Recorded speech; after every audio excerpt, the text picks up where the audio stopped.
สบายดีทุกคนเนาะมื้อนี้ก็จีพาชมบรรยากาศ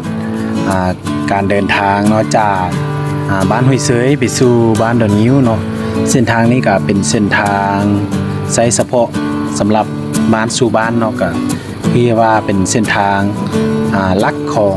เมืองงาแขวงอุดมไซเฮาเนาะสำหรับจากจุดนี้ไปสู่ตัวเมืองก็ประมาณ2 กิโลปลายเนาะก็คือ2 กิโลเมตรนี่แหละเนาะประมาณนี้เนาะที่จะไปสู่ยังเทศบาลเมืองงาแขวงอุดมไซเนาะ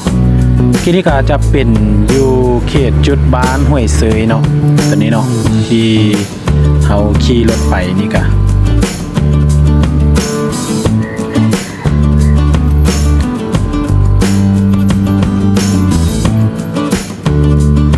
ตอนนี้ก็กำลังลงคอยไปสู่จุดเขตบ้านเมืองงาเนาะตอนนี้เนาะผ่านห้วยเสยไปเนาะสำหรับเส้นทางสายนี้ก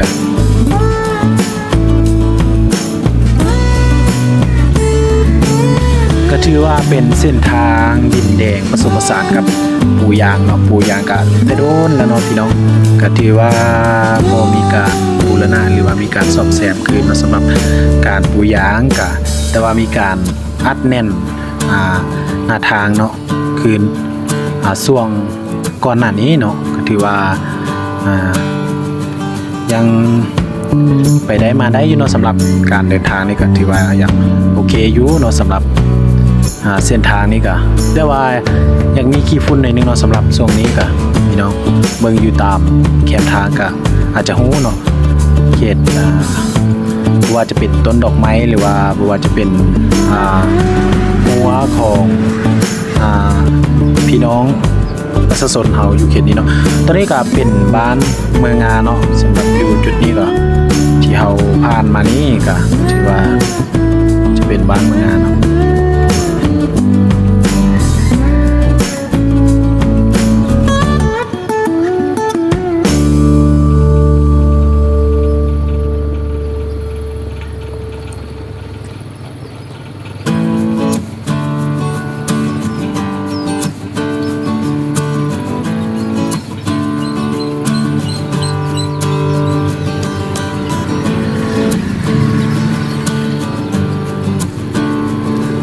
ที่ว่าขี่งนผสมประสานกับ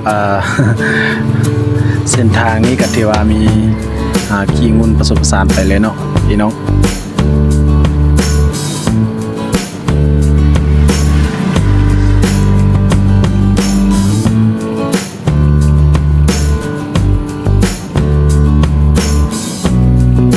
ตอนนี้ก็ขึ้นคอยมาสุดอยู่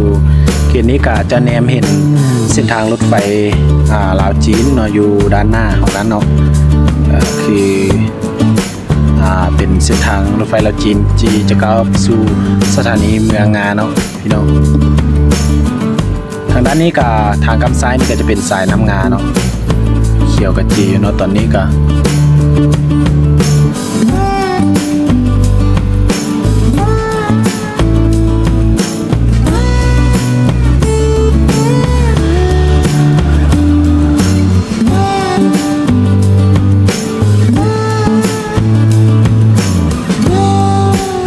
ตอนนี้ก็กำลังจะก้าวไปสู่เทศบาลเมืองงาของพวกเราเนาะตอนนี้เนาะก็คือบ้านดอนแอนเนาะตอนนี้เนาะอยู่ทางตอนใต้เนาะที่เราผ่านมานี่เนาะก็คือ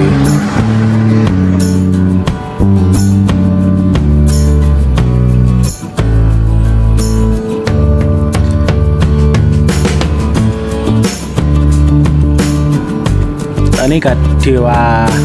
อัปเดตให้พี่น้องได้เบิ่งได้ชมกันเนาะสำหรับ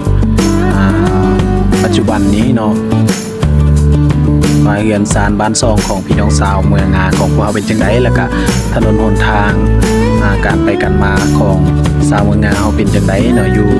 เขตบ้านดอนแอนเมืองงาแขวงอุดมไซเฮานี่ค่ะตอนนี้ถ้าหากเฮาเลี้ยวกำซ้ายนี่ก็จะไปสู่ห้องหมอเนาะก็คือห้องหมอชุมชนเมืองงาก็จะอยู่ด้านกำซ้ายที่เฮาไก่มานี้เนาะ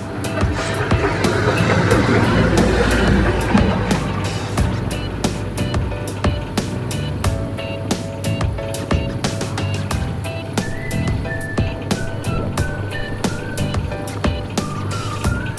เขตนี้ไปก็จะเป็นเขตเทศบาลเมืองงาของพวกเราเนาะที่ผ่านมานี่ก็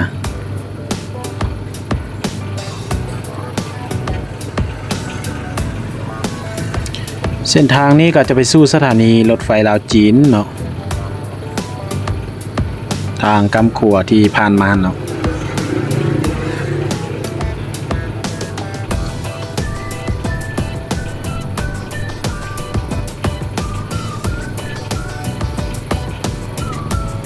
ส่วนตลาดเมืองงาเฮาก็จะอยู่ทางก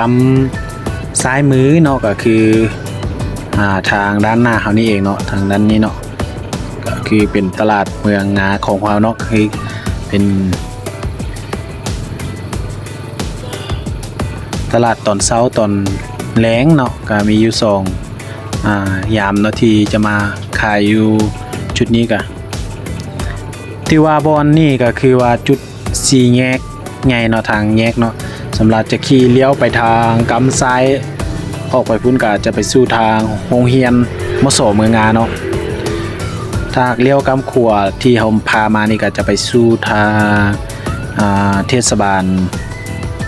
แขวงอุดมไซเนาะก็คือไปสู่แขวงอุดมไซนั่นเองเนาะ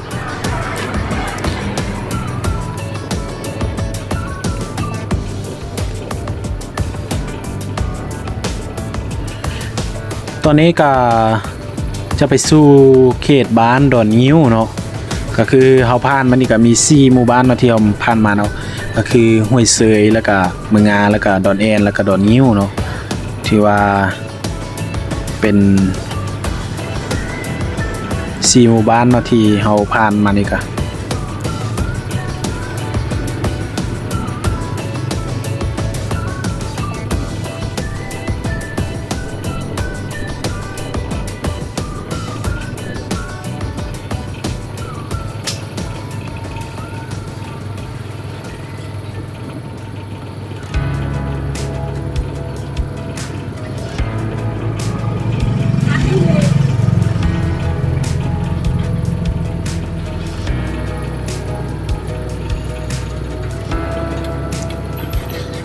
คนทางเขตเทศบาลเมืองงาเขตอุดมไซเฮาโดยรวมๆแล้วก็จะเป็นแบบนี้แหละเนาะ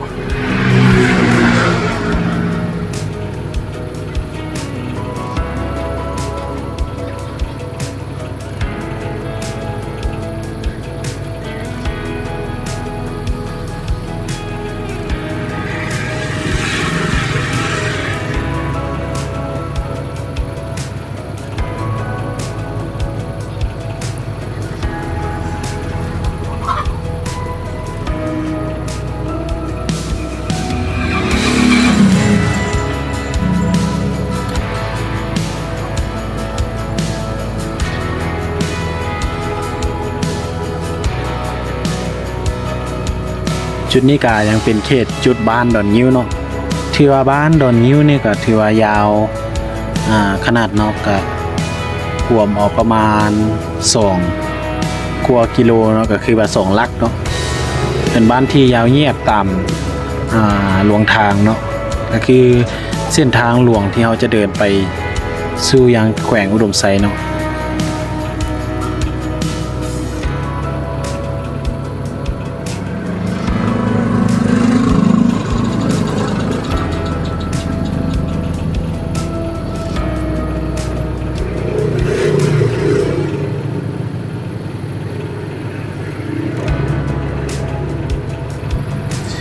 คลิปนี้ก็บ่มีอย่างไรเนาะก็สิพาพี่น้องชม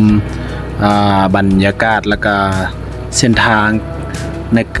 ในการไปกันมาเนาะของพี่น้องชาวเมืองงาของพวกเราเนาะก็คือมีธรรมชาติแล้วก็มีเส้นทางในการเดินสัญจรไปมาหาสู่กันเนาะ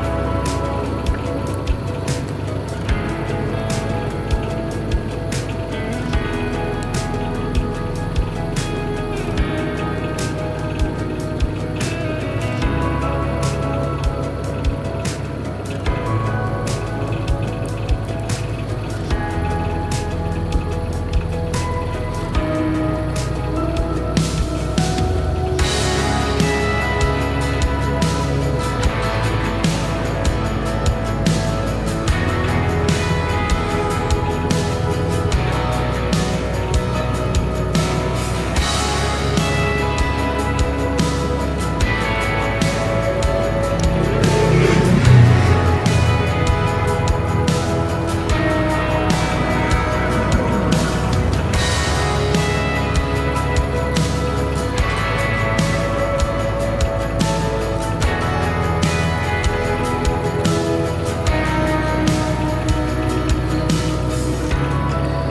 เทศบาลแขวงอุดมไซกาห่างจากนี่ก็ประมาณ60ปลายกว่ากิโลเมตรเนาะ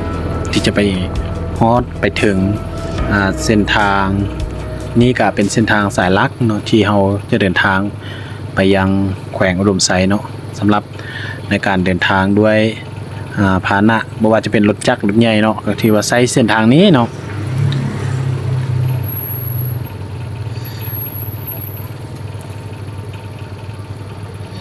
คลิปนี้ก็บ่มีหยังหลายนะก็สิขอจบเพียงเท่านี้แล้วก็สิขอลาท่านผู้ชมไปเพียงเท่านี้เนาะคิดเห็นจังใดก็อย่าลืมคอมเมนต์ทางด้านลุ่มเนาะสำหรับผู้ใดที่เข้ามาใหม่ก็อย่าลืมฝากกดไลค์แล้วก็กดติดตามกดกระดิ่งแจ้งเตือนเนาะเพื่อจะบ่พลาดคลิปใหม่ๆของช่องเทศบาวลาว21เนาะก็คือว่าเฮาสิขอจบคลิปอยู่ด้านนี้ก็คือเส้นทางไปสู่โรงเรียนประถมสมบูรณ์บ้านดอนงิ้วเนาะ